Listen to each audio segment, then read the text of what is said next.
This podcast is sponsored by Velo Yellow, providing bike transport to events across Europe. Supported also by Fear the Turtle Triathlon Coaching, Conway Cycles and Vitalize Omagh.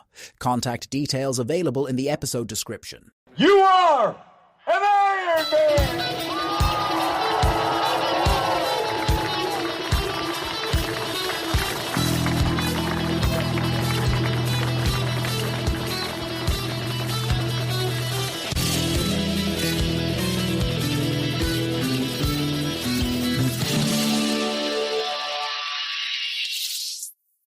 Welcome to episode 71, and today I'm joined by Stuart Helm. Stuart, thank you very much for agreeing to come on to the podcast. It's great to actually see you in the flesh. No, thank you so much for inviting me. Yeah, I'm buzzing to even be invited to something like this, so thank you. Not a problem. Stuart, I have, and many other people will probably know you better as Endurance Stew from Instagram. That's how we kind of met. And we also have a mutual friend as well, Mr. Ambrose Duggan, aka Westmeath Ironman. So, what a legend! What a legend! Yeah, absolutely. So it's great. It's great to have this chat with you. I'm very fond of your internet content and loving all your Instagram reels and your motivations, all the wee tips and bits and bobs that you've been sharing recently. With regards to your ongoing journey. And we'll talk about your journey in triathlon in a wee minute.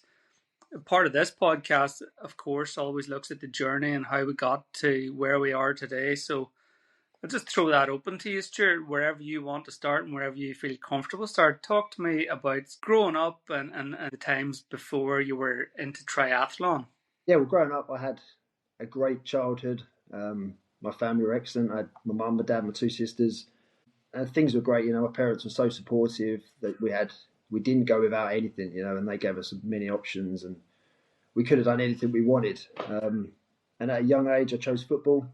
Football at a young lad. Enjoyed some great weekends with my dad playing football. And then as I got older, golf was always a big sport in my family. My parents play a lot. And then made the switch from football to golf. And with golf, I become quite good quite quickly. My parents were supportive. I had lessons most weeks. I had a pro and a coach that was sort of assisting me in competitions. And, very quickly I become a good golfer. I was playing at a low single figure handicap. And things were good. I was enjoying golf. But like most of these stories, I become a young lad and I wanted to pursue things outside of sport, being a lad going down a pub and and I think looking back now, I made a mistake giving it up. But, you hear the story so often. I ventured out of it. I quit the sport and went into finding myself as a lad out in the pub scene, So you must have been pretty good at the old golf then, Stuart. Were you looking at maybe potentially earning a few quid at the golf, or were you at that end of things? No, I mean, I could have done. I pick a golf club up now, and the memories still come flying back. And the couple of times I play a year now, I still play quite well. And if I stuck at it, I probably could have gone. I wouldn't say Tiger Woods, but I probably could have become a pro around a golf club or something and done lessons and stuff. But it wasn't meant to be, and it's quite a shame when I look back. But I'm here now and I'm enjoying triathlon and Ironman, and I'm happy to be here, so it's all good. It's one of those things, isn't it? Like, life skips on by and then we hit the teenage years and then we start trying to suss out who we are and what we are and what direction we're going. And this is where we start experimenting, and this is where things can potentially go really well or really shit, kind of depending on your viewpoint, And for myself, it was the rock and roll years, the cigarettes and the drink and the heavy metal music. That's what it was all about for me all those years ago. Was that something similar to yourself, was it? Oh, yeah, definitely. I mean, growing up, it was more, just meeting all the lads that, none of my mates played golf, and it was just, like you said, finding yourself. And it was, my mates were going out and I was thinking about other things, and it was just timing, and I'll always love, the sport. But yeah, finding myself and getting into or trying to find out who I was going to become, and you hear it so often. You know, I hear so many people talk about how they could have been something in their life, but they grew up and made a choice to go down a different avenue, which will always be a regret later in life. But you know, try and have no regrets. You know. Absolutely. Whenever I'm thinking back, teenage years, being a young adult, we would have been hitting the booze probably every single weekend. You know, Friday, Saturday night, and then in for the cure maybe on the Sunday. Early 90s was just an absolute blur for us. Like, you know, we were just, that's all we did. We just kind of met up, got a carry out, went to a mate's house, popped some cans, and then down into the nightclubs. Then sort of It was a every good laugh, wasn't it? I mean, they were good times. absolutely brilliant. Yeah, I mean, people have often asked me, you know, would you do it all again? And the answer is absolutely yes, I would, and I probably would turn up the dials even more on a couple of the occasions. There would have been Right. certainly nights out where I probably wouldn't. I would turn things down a bit, but on the whole, yeah, no regrets. Um, I do think we have to go through these things too, don't we? You know, we kind of try on different guises as we grow up and we see what Yeah. happens, and we're doing all right now, anyway. Well, we can look back now and laugh about it, can't we? And we've got some good memories and stuff, and you know, it never really went too far back then. We all just it was all for a good time, you know. Yeah. So was there a time whenever you just decided enough's enough, or what sort of clicked that made you try and get after a new lifestyle? Well, do you know, it sort of fell into my lap a little bit. You know, after growing up, I was a builder by trade. I was always busy with work and stuff, and but you know, the pub scene, I'd always liked to go out and have a beer with the lads. So I was always quite keen to be involved in the festivals, the pubs, the clubs, and that was fine. It was at a limit, and it was weekends, and it was fine. But then growing up, as I got older, and we got more responsibilities. I met my partner at the time. We had an amazing relationship. We were traveling, you know, and we had a beautiful daughter, a house.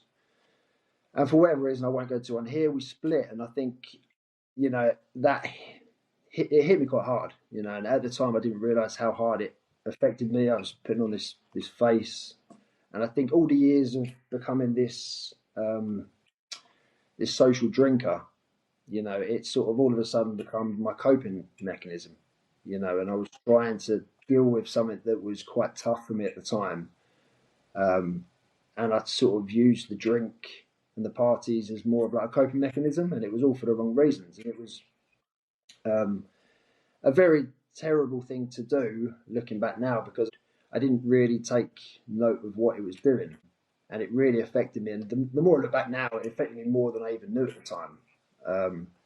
So what it was, I was actually sitting on my sofa one day, and I had a phone call from a friend, and he's got a couple of mates in the army, and he was like, you know, what are you doing, Stuart? And I think I was just sitting on the sofa having a couple of beers, and he said, "Do you fancy doing an Ironman?" And my first words were, "What the fuck's an Ironman?" And you know, and then from that, it sort of, you know, I then started working on myself slowly. I most definitely wasn't prepared for Ironman Bolton that year, because I signed up to it, and within a couple of months, I'm standing on the start line of an Ironman that was notoriously tough. Obviously, I got slapped in the face by humble pie and DNF'd, but I didn't deserve it. You know, I hadn't put in the work, I hadn't trained anywhere near enough, and I hadn't put in the sacrifices. But it gave me a blueprint for like a recovery plan. You know, it was like you know, something's got to change in life, and all of a sudden, the Ironman fell into my lap. Um, and there we are. And then all of a sudden, I had an idea, and I sort of worked on trying to get onto the Ironman scene. You know. So it was a case of signing up and giving it a crack with really not much preparation at all. I suppose you kind of maybe underestimated the task at hand, I guess, back Absolutely, then. absolutely, yeah. It was. I had no idea what it was. I mean, I just about knew what a triathlon was, but the word Ironman, it was like, you know, what is it? And I always knew I was quite a tough in terms of I'd never sort of give up, and I knew I would go there and not give up. But it was the cut-offs that done me, and I missed the cut-off for the run by minutes, and again, that affected me quite a lot. And because I just thought, if I turn up to this race and I don't give up, I will make this. But the time cut-off's there for a reason. I didn't make it. So, but I'm grateful for that. I look back now and I think, I didn't deserve it. I really didn't deserve it. And if I would have just about made that cut-off and crawled myself over the finish line, it wouldn't, it wouldn't have affected me. It wouldn't have changed my life as much as it has now by giving me a DNF. So I'm grateful for it. The preparation then, just to go back, I'm curious to find out. So you signed up. Did you even have a bike at this point? Like, did you have No. a wetsuit? Could you swim? Had you done anything? Were you in any way kind of prepped to go at all, or was this from zero to hero attempt? Absolutely nothing. I didn't have a bike. I mean, I'd rode a few bikes. I could ride a bike, and I think I had a BMX when I was younger. But actually, a road bike. I'd never been in cleats. I was new to everything. Wetsuits, open water swimming. Swimming, I could get around just about with like this breaststroke, front crawl splash. It wasn't a technique that was good for anything, but I made it round the swim. I was at zero, literally at zero. Managed to pull the pieces together slowly, should we say.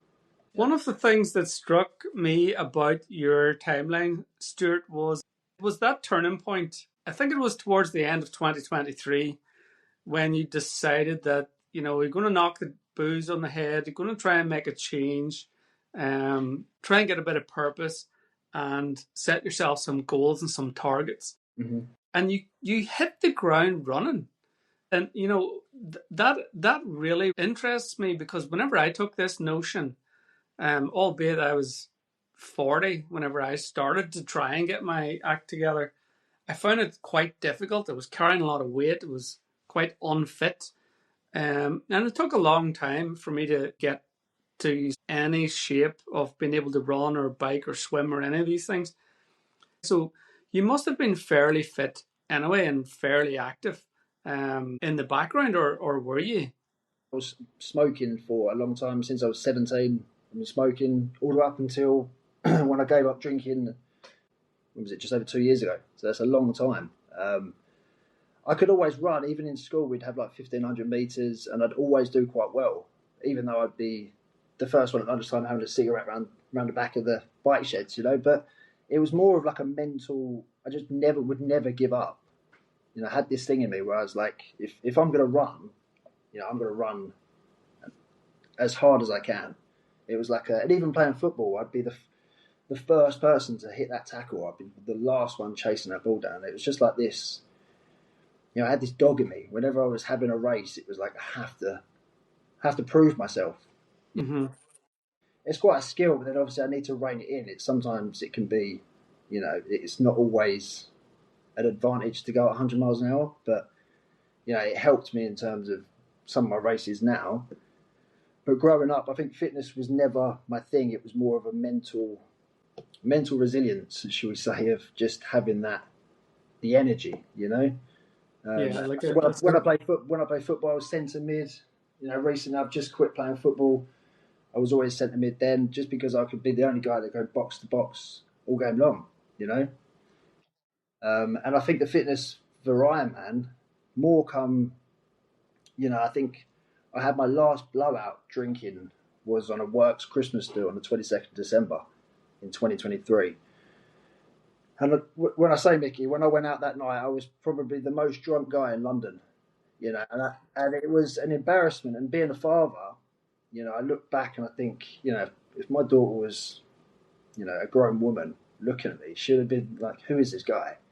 And it really dawned on me. And I woke up that morning and I said, enough is enough. And I stopped the drinking, the partying, everything that went with it, the smoking. And I just really worked on myself. And I just said, right, every day I'm going to show up in terms of going to the gym, eating healthy, even hydrating, drinking enough water, got my runs in, and it just snowballed. And I've got this mantra of keep showing up. I've even got it tattooed on my wrist now because that sort of kept me going in terms of, just keep showing up for myself, whether it be, a 30-minute gym session. And it just built like that. And then I got fitter and fitter, and I got a Garmin, and that, you check the stats out on that, and I could tell by Strava that I was getting fitter and I was running a bit further, and it just sort of progressed slowly, should we say. But if I look back now in 3 years, what I've achieved, it's potentially quite quick, It absolutely is quite quick. You got after it very, very quickly. So that was December 23 when you made the decision you're going to change things around. And into 2024, one of the first things that you chalked up was the marathon. Talk me through that, because the time that you recorded for your first marathon, I assume it was your first marathon. My first ever marathon, yeah, it was. Yeah, after the rock and roll years, as I like to call them. I mean, that's unbelievable. It was more of like a, I had a bad year in 2023. I DNF'd Ironman Bolton, which was notoriously a tough track. And especially on that year, I spoke to athletes that are really good athletes, and they were there that day, and they've all said, them conditions were hard. So 2024, it was like, I knew I could, running was my discipline. I never made it to the run on the Ironman Bolton, which disappointed me because running was my strength and missing the cutoff for the run. So obviously when I signed up to the marathon, I was like, right, I've got a point to prove here. Like, I wanted to go there and show what I could have done in Bolton, obviously without the 180 kilometre bike ride in front of me. But I wanted to run well, and I had my niece and nephew there, my sister was there. And I turned up with a target of 4 hours, and I stood behind the pacer at 4 hours, and we was running. I got sort of halfway through, and I'm thinking, I can overtake this guy. I felt good for it, and I just kept going and kept going. And when I crossed the finish line, I was looking at my watch, and at the time I didn't have a Garmin, I just had a Fitbit. And I was thinking, this can't be right, surely. This can't be right. And then my chip times come in, and it was like 3:36, and I was like, wow, like this was a big step in front of what I thought I could do. And even my sister at the time, she was like, 3:36, like, fucking hell, Stu, like this is mega, and yeah, and it just felt really good, and I really enjoyed it, to be honest. You must have taken some confidence from that, in terms of self-belief, because it's very daunting to give up a way of living and a lifestyle, and to make steps into a new version of yourself. It's somewhat unknown, and you kind of, it's like you're kind of testing yourself, and you're dipping your toe in the water and bits and bobs. So, that 3:36 is probably something very, very significant. I get a sense that it's significant. Do you feel that way about it now when you're looking back? Because that, that got you that self-belief. I can do this. The belief, it was 100% the belief, because I knew that I was a stronger runner in the disciplines in an Ironman. To go to an Ironman, wing my way through the swim, just about make it through the bike course in Bolton, but obviously missing the cutoff, which hit me hard. And I knew I could run, and I knew running was my strength, but I didn't make it to even show what I could do. So, when that start line and that gun went off, I was like, watch this. Like, I had a point to prove, and I proved it. And I come back, and I think I come home that night, and I sat there and thought, I've done. I knew I could do this, and all of a sudden that belief kicks in. I woke up next day, and I was like, right, let's work on my swimming now. Let's work on the bike, and and all these things sort of snowballed, and I kept showing up, and you just sort of, like I said, belief and confidence is the biggest thing, especially in endurance sports. Most people I talk to, they always say, "Oh, Stu, I could never do an Ironman." So, well, why not? If you look at an Ironman, who's actually got the start line, who's at the finish line, it's a huge array of people. Anyone can do it. You just need to believe. You've got to believe to start with. That's the hardest thing to do, really. Yeah, totally. Absolutely. When you ultimately believe in yourself to do something that you've never done before, everyone has to take that leap. That to believe in something you've never done, everyone had to do that on their first Ironman. And then now they've done it, it's like, what next? Yeah, totally. So after your marathon, then you didn't give up. The DNF in Bolton was probably still in your mind. It is every day. You said about putting that right. So talk me through what you did and how you prepared then for what would be then the beginning of this triathlon journey. This was more like, right, I've DNF'd a full Ironman. potentially I need to step it back and just sort of start ticking off the confidence boxes, you know. And I'd done the marathon. Then I thought, right, I need to get into a triathlon. And again, it was down at Dorney Lakes, which is quite a known place. I was myself up for a sprint triathlon, and I got there. You know, the nerves kicked in, but it was fine. Went out to the swim. It was a mass start, so that was a bit daunting. You know, something that Ironman doesn't do, but Dorney did. Managed to get around that, and I think I'd done a relatively good time. I was quite happy. I think I was like 7th from my age group, but it didn't matter. You know, I completed it. I'd done the swim, the transitions, the bike, and everything went smoothly. You know, and as much as it was only a sprint, it had the same benefits as doing an Ironman. You know, I ticked all the boxes, went to the start line, went to the finish line, and I felt good.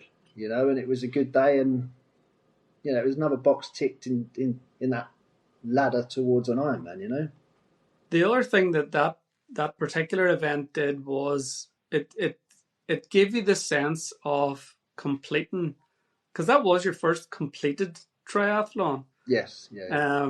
You know, you went big and you nearly made it, and then in my opinion anyway, you've done it right. You've gone back to basics. You've regrouped. You've started off small, and then you've completed that event feeling really good, and the top 10 in your age group as well to boot. So Yeah. brilliant. So I suppose carrying that moving forward, what was next then on your radar?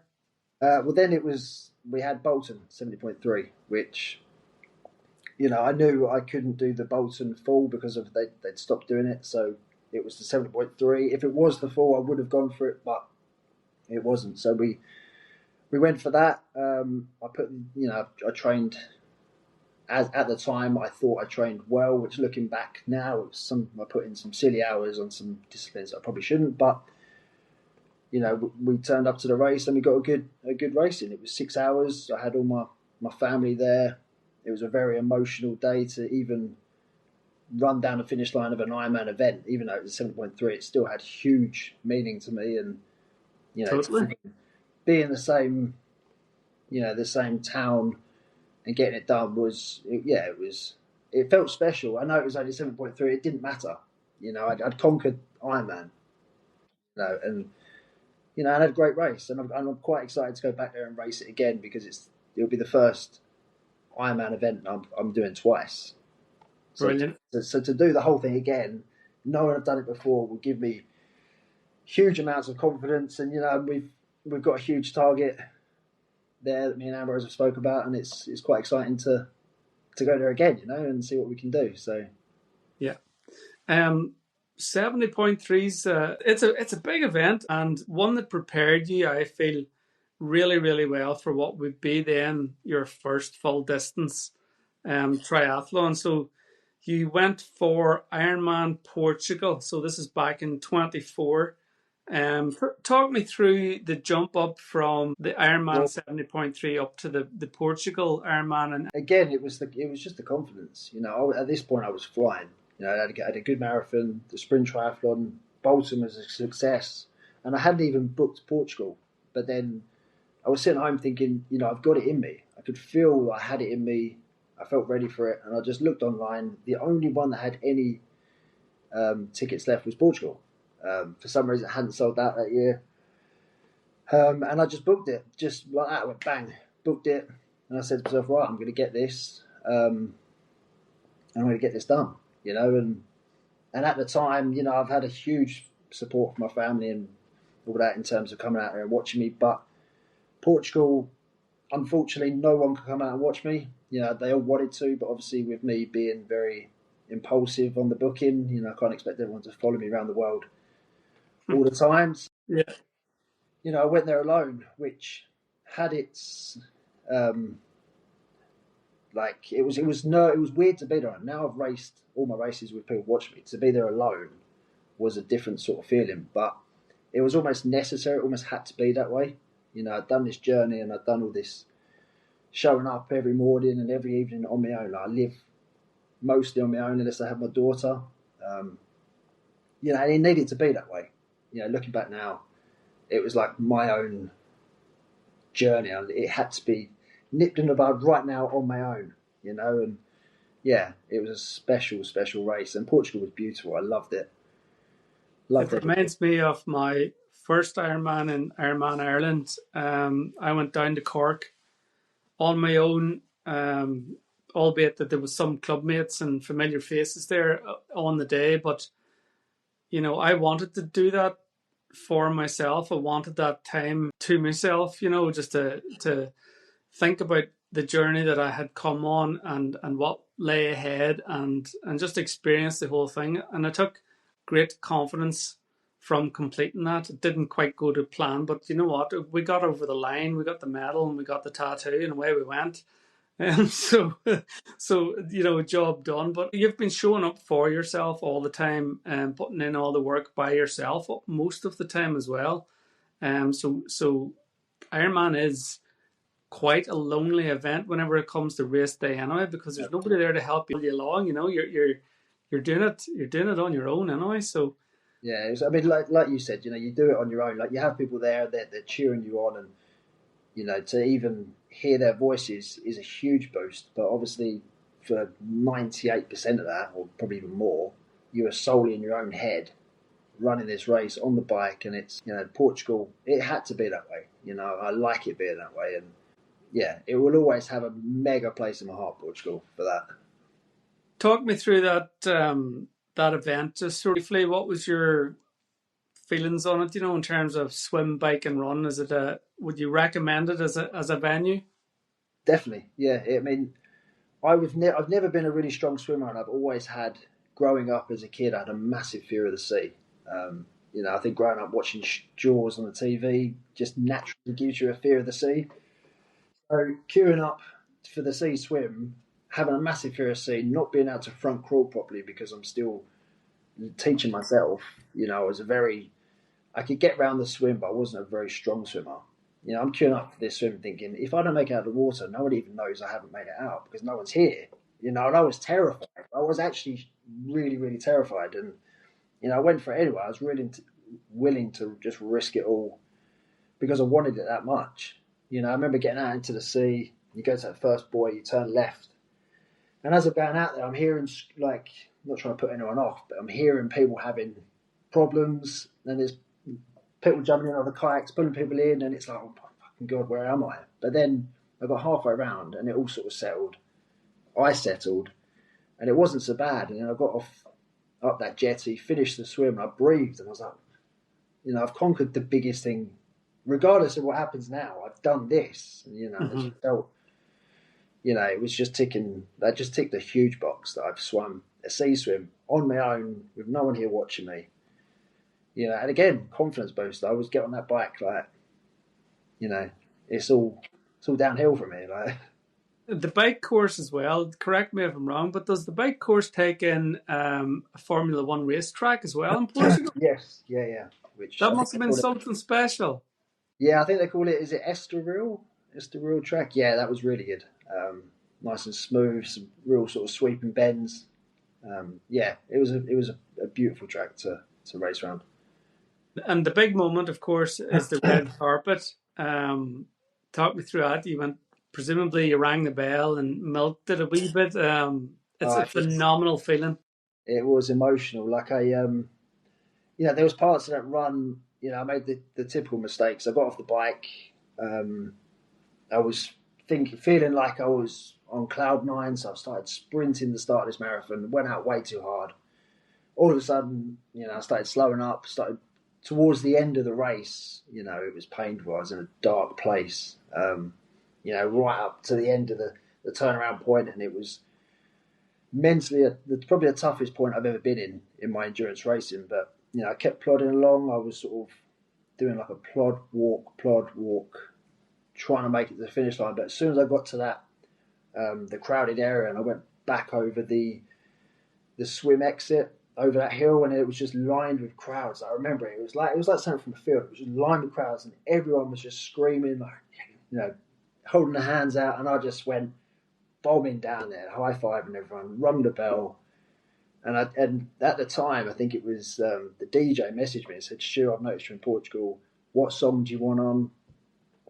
And he ended up putting on some Eminem song, which I put onto one of my Instagram stories a few days before. And I remember running down there. There's this Eminem playing. It was a bit, yeah, it was crazy. It was beautiful. Beautiful is the right word. It was everything. And I remember getting to the finish line and getting emotional, thinking, I've gone from a guy that DNF, was drinking too much, lost his way in life because of things happening to him, to now conquering an Ironman, and it was very special, very special. I'm even like shaking now telling it because it was, it hit me hard. And from that moment, I thought, nothing's impossible. I know that's saying anything is possible, but it really is true. Like if you work at something, you're willing to put yourself out there.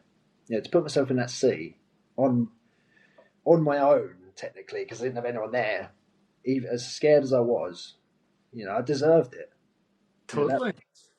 I felt it was the best thing in the world. And then from that, I was like, look, I can do anything now, without sounding too crazy. But it gives you that sense of It absolutely does, yeah. I wish we had a video with this. I know we couldn't. We talked about video in this because I was really enjoying your facial expressions, your body language, your eyes lit up, the smile. You're just so animated. Like whenever you were, well, I could feel like I put myself that back in the situation. Then, like I was back there. Like it's something special, and that's why Ironman is. Ironman changed my life. And it's something I want to share with everyone and anyone that's maybe going through a shit time in their life and looking for a way out. Probably, the amount of people that messaged me and said they could never do an Ironman. It's like, look, listen to me. Like, at the time, I could never do one. And now people ask me for advice and tips on their races. And it's like, look, you can. Trust me. Like, it's... Yeah, 100%. And that's why I love doing this podcast, because I get to relive those magic moments with people like yourself, but it also reminds me of what I have done and reinforces my own belief that it's worthwhile and to keep chipping away, as I keep saying. So let's get back to the timeline. So Ironman Portugal, you did a really, really good time as well, by the way. 13 hours and some change. Yeah, 13 and 40, yeah. Yeah, so that was the end of 2024. So you must have been excited going into 2025, having done your marathon, done the sprint, done the Bolton 70.3, and ticked off the big one, Ironman Portugal. 24 was an awesome year. How would you top that, and what were you thinking moving into 2025? Well, 2025, I think just before Portugal, I was on Instagram and I actually was talking to Ambrose, which you know Ambrose quite well. We started following each other and we started commenting on each other's posts and stuff, and then we started messaging. And then going into that, he gave me some advice at Portugal. He'd raced it many times and he's always very accommodating with helping. Well, he helped me loads. So Ambrose is a great guy. He's also known as the Westmeath Ironman, if anybody's wondering who we're talking about. So we shout out to Ambrose. He is a legend in the sport, an absolute inspiration. And, from talking to him about Portugal and getting tips and advice how to tackle that, I come out of that and then we then discussed and I said to him, look, I need a coach. I knew had a great year, but I knew I had more in me and I knew I needed to be, especially probably coming from a coaching, a golf background and having a coach and realising how good a coach can be to an athlete or anyone in sport and having that outside point of view. He took on being my coach and we had a big year planned with Leeds and Barcelona. And we just started getting to work and it was, the work rate was different. I went from being a guy that thought I had to come home from work every night and run the streets ragged all night long to now there was a structured plan. We're going to run at this pace. We're going to do intervals. I'd never done intervals. I'd never done all this, stuff that really builds an athlete. I just thought it was just zone 2 go. Yeah. And that's it built a tank, but it wasn't sustainable and it wasn't doing anything in terms of me as an athlete. I know 13:43 in Portugal is a great time, but I knew there was more, and he opened the doors to making me a better athlete, and 100% thank him for everything. He's turned my racing around and me as an athlete. He certainly did because, well, you tell us about how Leeds worked out for you and how you got around that. A wee bit about the course and your training up to it. Yeah, well, Leeds, we knew it was going to be tough. Obviously, being the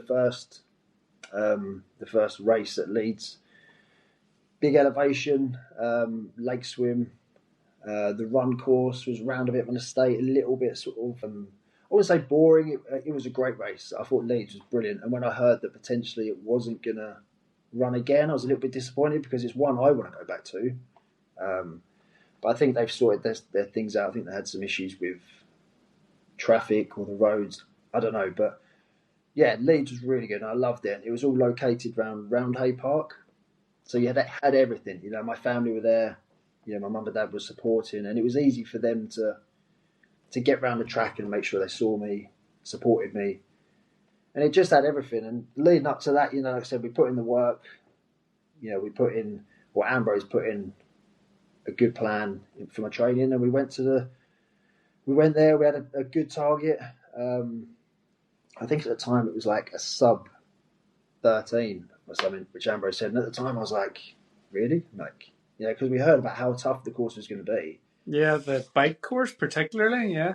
Yeah, I mean, the bike course was savage, and for anyone who's doing it this year, it is a really hard bike course, but it's more, it's just got some really, really sort of steep sections, and the rest of it, there's some fast downhills. I had a friend that done it with me, and he had a crash on one of the downhills, and he's only just getting over it now, so it has some fast sections, but it's a very enjoyable course and the one I definitely will go back to.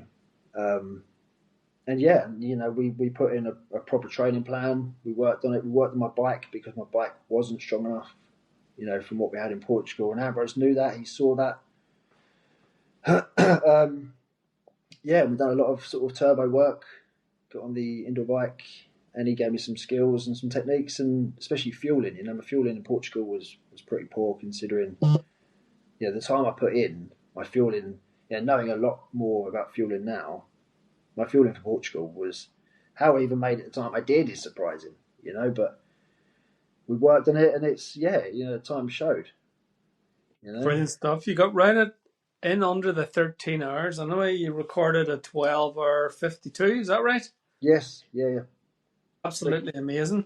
But you weren't finished. You had your third Ironman in that year too, which was Barcelona. Barcelona, yeah. That was the A race. That was the main A race. So Ambrose is always keen to say, right, you've got an A race, you work up to that, and Leeds was like a filler race, not a filler. I know it's the wrong word, but a race building up to Barcelona. I'm looking forward to doing it this year. So keen to find out if you've any tips. For me in preparation for October the 4th, but a very different course and a very demanding event. You've got you had Portugal quite hilly as well on the bike, and Leeds is obviously quite a demanding bike as well, and then Barcelona, it's a different animal, and it's something that I'm a wee bit worried about. as much as I don't like big hills, and I've done Lanzarote, so I know about big hills, but I'm very, very aware there'll be little to no respite on the bike in Barcelona, with it being that wee bit flatter. That's the issue. Yeah. It's all all guns. It's hell for leather, really. As soon as you're off that swim, it is literally Whereas Leeds, you've got that moment of catching your breath on them flats or even the downhills. Barcelona was just full send, from the minute you get out of the water, and it's fun. It's fast, Mm-hmm. I think my bike split was 5:15, and it was it was a push. That was probably harder than the 7 hours I was on the bike in Leeds, because I didn't have any time to sort of sit back and just drink a bottle. It was aero the whole time, just trying to control my efforts in a sustainable way that I'm going to not blow up too early, I got a ridiculous email recently from Ironman, actually, and I usually don't actually read them, but I looked at this one, and it said about, with Barcelona coming up as being a fast course, you should be aiming to be out on your bike for like 5 or 6 hours holding the aero position. And I'm thinking, like, Jesus Yeah, Christ. it's not. I Like, mean, that isn't for everyone. I mean, surely, it's like, there's a couple of punchy hills in Barcelona. There's a few. You go down these flats and you've got to turn right up this quite a steep hill. So there's, and I think there's a few crashes. I think a few years I heard there was a serious crash where everyone's aero and you've got bikes coming the other way, and I think it was a head-on a few years ago. So people not looking up. yeah, well, people get so aero they're almost like looking at the floor. And if you've got two lanes of one going one way and one going the other way, and you're averaging 30 plus kilometers an hour, it's a recipe for a disaster, isn't it? Really, but no, I really, really enjoyed Barcelona. That was, the sea swim. Everyone said, "Oh, Barcelona sea swim, it's nice and calm. It'd be a fast swim." There was swells. It was a tough sea swim. I know people have been sick, and it was really choppy. But no, once we got onto the bike, it was a just settle in, really, get comfortable, get your fuel in place, and just hold it for as long as you can in aero, really. Be as efficient as you can. Did you find that the legs were less impacted on? I know you're working harder, there's no respite with the pedaling, but did you find that your legs were maybe a wee bit easier without the demands of the elevation from your previous experiences in Leeds? Or am I just wishful thinking and I'm hoping this is going to be the case? Look, I think even though, Barcelona and Leeds, I was 3 hours longer in Leeds, I think I was more tired after Barcelona. Just because it was more of a, I gave everything to that race. And I know I pushed a lot in Leeds, but you do appreciate a lot from them sort of downhills and little respites and stuff. And I think with Leeds, I sort of had it in the back of my mind, it's a tough course. You can go a little bit more carefully. Yeah. But Barcelona, I think I just I had, 10 hours in mind. Ambrose said, 10 and a half hours. I wanted to do that. I knew I could do that. And when I got off the bike, I had a job to do, and I had to run hard. But my legs, I would definitely feeling it. I wouldn't say I got away with it. But I had a great support. My family were there. My daughter was there. They were pushing me on like nothing else. So I thank them a lot for that. Brilliant stuff. 2025, that finished. There's another little thing here that you have on your timeline was Dorney. You mentioned Dorney already earlier on. You did your first sprint triathlon there. There was a duathlon event on as well. Yeah. Something special about that too. Yeah, we come away with an overall win, which was, it was the cherry on the cake for the year. I couldn't have asked for a better finish. And I had I had family from Australia coming over, my sister and her kids that I hadn't seen for years, and they come over, and to see me win, it was unbelievable. And I looked at the times the year before of the athletes and how they got on, and I looked at the times. I almost thought to myself, I can do well here in my age group. I looked at the run times, the bike time. I thought, and me and Ambrose, and I said, I could probably get top 3 in my age group. To come away with a win by 4 minutes. It was like, what's happened? And I cramped up bad as well. I had some really bad cramp on the last run, but I remember coming into T2 after the bike, and the marshal was, I think his words were, "Get your shit together because you're winning this." Because I'd seen loads of bikes in transition. He said these are all mechanicals. So we had a few mechanicals in there, and I thought to myself, here we go, I've got this, and just run it home really. And I almost knew I was winning it, because I said to myself, if I start at the front and no one overtakes me, I'm doing all right. And no one overtook me. But at Dorney, you have like a few events on. You have like the standard duathlon, the sprint duathlon. And I remember starting with these young lads, and they bolted off, and I was in like 3rd or 4th. But they all went off into the sprint duathlon, and all of a sudden I'm out on my own. And it was really foggy down. I'm running down Dorney, and for anyone listening knows Dorney, I was running down the side of the lake, and it was so foggy, and I'm thinking, I'm actually winning this now. And it was, don't let anyone overtake me, and no one did. So it was a good day. It was arguably the most training anybody has ever done for Dorney duathlon because if you were to backtrack and count the amount of days that you put into training, because you trained and completed 2 full Ironman, like, do you know what I mean, in the run up to the Dorney duathlon. So, like, to say I that was you were ready. prepared was an understatement. Yeah, I was definitely ready for it, and especially having 2 great races, at Leeds and Barcelona. I was buzzing for it. If nothing, as we always know in this sport, like you can have injuries, mechanicals. I knew if nothing, if the race went my way, I would be doing all right, and yeah, it couldn't have gone any better. And I ran a PB 10K. I smashed the bike course. It was unbelievable. What a great way to finish 2025. Yeah. That brings us right up to this year. And I suppose this year, whilst you're continuing with your triathlon journey, and we'll chat about your events that you have penciled in now in a wee second. You've also set yourself another goal as well, and you're dabbling in the world of coaching yourself. Tell me a wee bit about that and how that's going for you. Yeah, well, I'm sort of 2/3 of the way through my British Triathlon Foundation course. All I've got to do now is I'm joining a local tri club, and I need to I need to have a coach sort of watch over me, do 3 of my planned sessions, submit that to British Triathlon, and then yeah, all goes well, it's a pass. I mean, I've done most of the work already, and these sessions are quite. They're a great group of people. I've met them. I think I'm going to do a few swim sessions with them next week.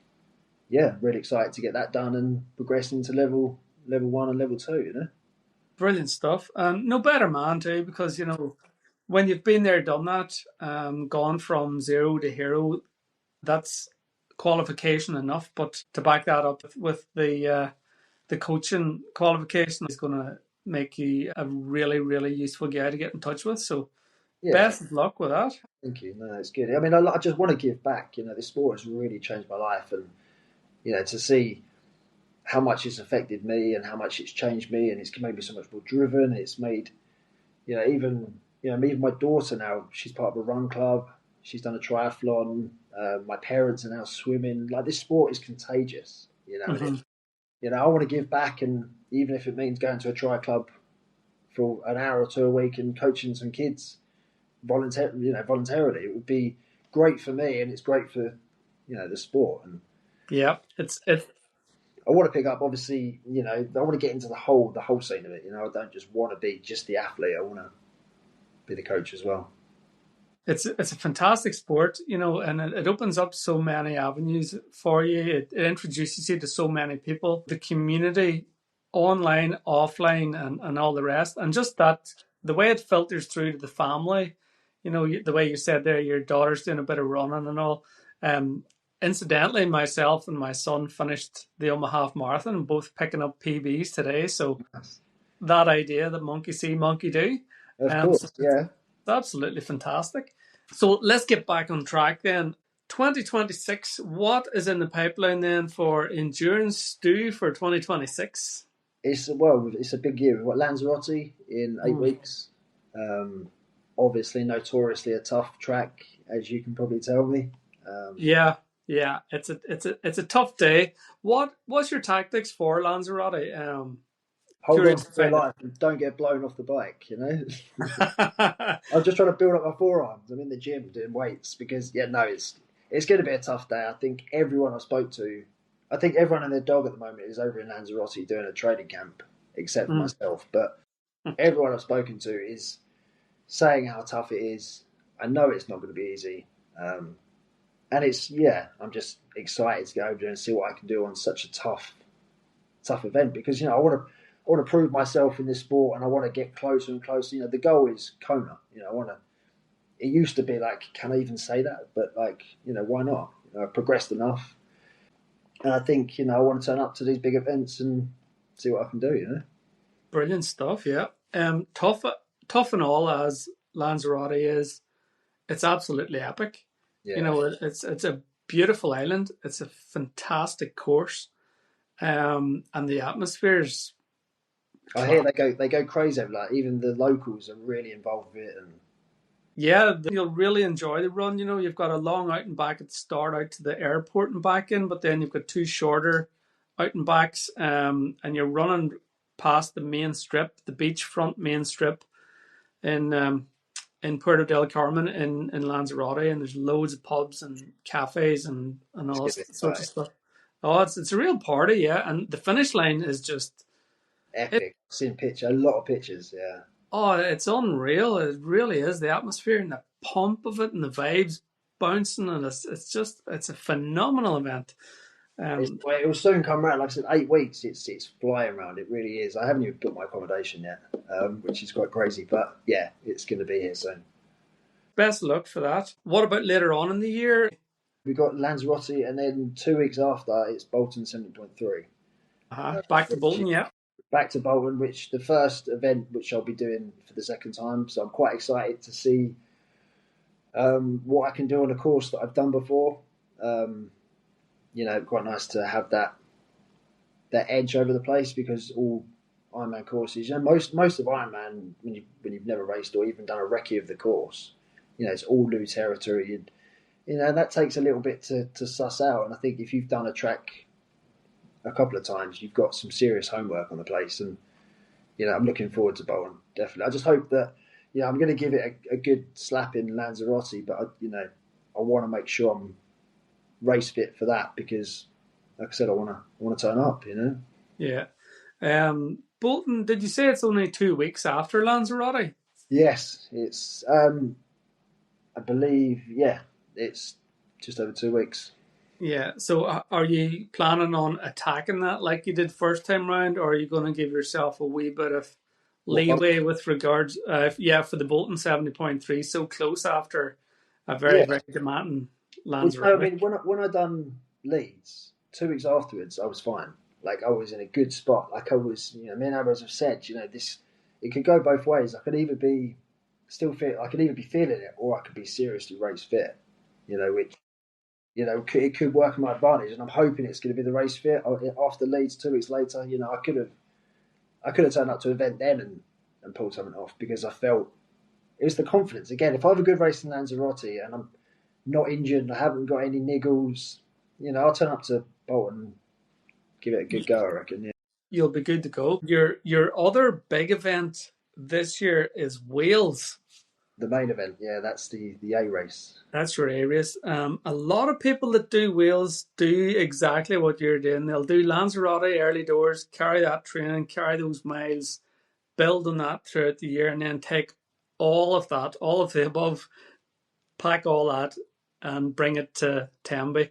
It's one that I've got my eye on as well. I've said it multiple times on the podcast. I'm hoping to do it possibly next year or the year after. I mean, it's no tourists, isn't it? I mean, so many people talk about Tembe and Wales and the atmosphere, and as soon as I heard about it, I think it was on my radar. Like, everyone said Wales, and that sea swim, and it's got a little bit of a chill when you talk about it, Wales. I don't know why. I mean, Lanzarote makes me excited. Wales is like, there's like a nervous energy about it, because I hear, if you get bad weather over there as well, the race goes from hard to seriously hard. That's right. I think it's the weather, that, Stuart, because as much as I was worrying about the elevation and the heat and the wind of Lanzarote, there was a bit of heat to be had, and it's a nice place, and there's lovely beaches and blue skies and sunshine and stuff. Tembe could be just like today, here in Omagh today, like it was rain and wind. It could be fucking miserable, like and I think whilst that, it was like that a couple of years ago, wasn't it? yeah. But I mean, that actually makes for a more epic adventure. Do you know what I mean? To say that you've done it in those types of conditions. Of course. I mean, it's going to definitely impact the times. I mean, not that times are that important, because obviously it's the same for everyone. But if you get a real wet, windy day in Tembe, Wales, it's going to seriously impact that time. Well, here I have no doubt that you're gonna do exceptionally well this year. I love following your social media, your Instagram. I'll pop your Instagram account details with the description. Appreciate that. and people should check that out. You're a very honest guy on the internet. You put it out there, and you get a sense that we know who you are and we know what you're about, and there's a familiarity with you, if that makes sense. No, of course, yeah. I love to hear that. That's exactly what I want to sort of show. I set up the account mainly as like to make myself accountable. And then I realised that, looking at this timeline here in front of me, there's a story building here that can help someone else in terms of just showing what's possible. Like, I'm not scared to put on there and show a video of me drunk and then all of a sudden running down a finish line, because the messages and the support I get to say, wow, like so inspiring, because it fuels me, because I know it's going to show that anyone else can do this. I get private messages from people who are in bad spots saying, your stuff has helped me and inspired me, and it fuels me so much to keep posting, and I want to show it all. I want to show the DNFs, because the DNF was probably the most impactful thing on this timeline. Like, if I didn't DNF that day, I probably wouldn't be here now. Like, I wouldn't have taken the sport seriously. I would have crawled over the finish line, and that would have been the end of it. But the DNF was, I'm grateful for it. However crazy that is, I'm grateful for that DNF, and it gave me an underdog comeback story, and and it put a fire in my belly to perform and turn up and keep showing up, as they say on my wrist.